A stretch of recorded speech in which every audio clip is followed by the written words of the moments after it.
So guys, ito ay Ragnarok The New World HMT server PC version. Hindi ako marunong magbasa ng Chinese.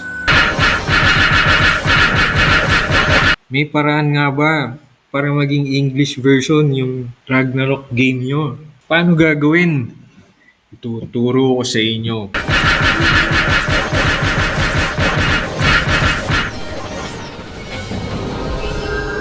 At makakatulong ito sa inyo, lalo na dun sa mga players na gustong-gusto maglaro sa HMT server pero hindi marunong magbasa ng Chinese language katulad ko. So ito yung paraan.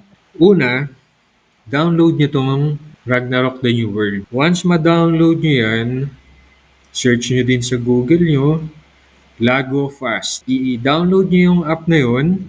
Once ma-download nyo at ma-install nyo, i-open nyo yung app. So, ganito lang siya. Open nyo yan. Yes. So, once Oo nga pala, remind ko lang na itong Lago Fast, hindi siya free. So, may bayad dito. Tinry ko lang, 30 days, okay naman siya. So, balak ko mag-extend. Siyempre, hindi man ako marunong makaintindi ng Chinese. So, kailangan ko ng translation app. So, okay guys, once na-open nyo na yung Lago Fast app, ito, dito makita nyo sa upper left corner, meron na lang akong 19 days. So, nag-subscribe ako premium. Mura lang siya, try nyo na lang. So, open nyo lang to, Ragnarok The New World, click nyo yan. Click nyo tong one-click game translator. Dito, click nyo tong add game file. Hanapin nyo dun sa Ragnarok folder nyo itong file na to, game.exe. I-upload nyo yan dito. Once ma-upload nyo yan, click nyo tong translate. Translations, ayan, okay na. Real-time translation has started. Close nyo na to. Close nyo na yan. Pili kayo ng server. Ako, usually pinipili ko lang ito, yung default, Singapore.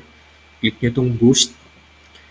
So guys, ang gagawin nyo dito, every time na maglalaro kayo, i-open nyo yung Ragnarok The New World, unahin nyo munang i-open itong Lago Fast app. So, importante yun. Lago Fast app muna. Dito nyo i-open yung Ragnarok The New World. So, sundin nyo lang yung steps kanina.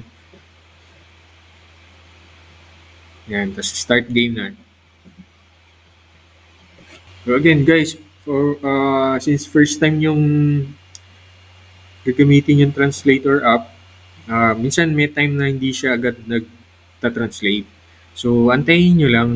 So, ito usually yung pang start ng game, pang open ng game. Click nyo lang yan.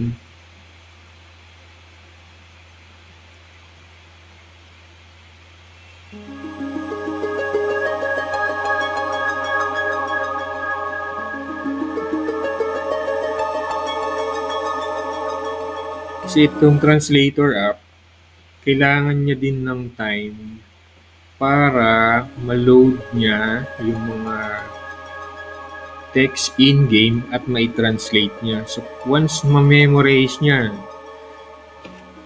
yung mechanics ng game or yung mga text in-game, ita-translate naman niya agad yun. So, ayan, katulad yan. Ito yung recent patch. May na lang natin yan basahin. Proceed na tayo sa game. Ayan. Yan ang server ko. Rion. Click screen. Yan ang character ko. Babae. Hunter. Level 74.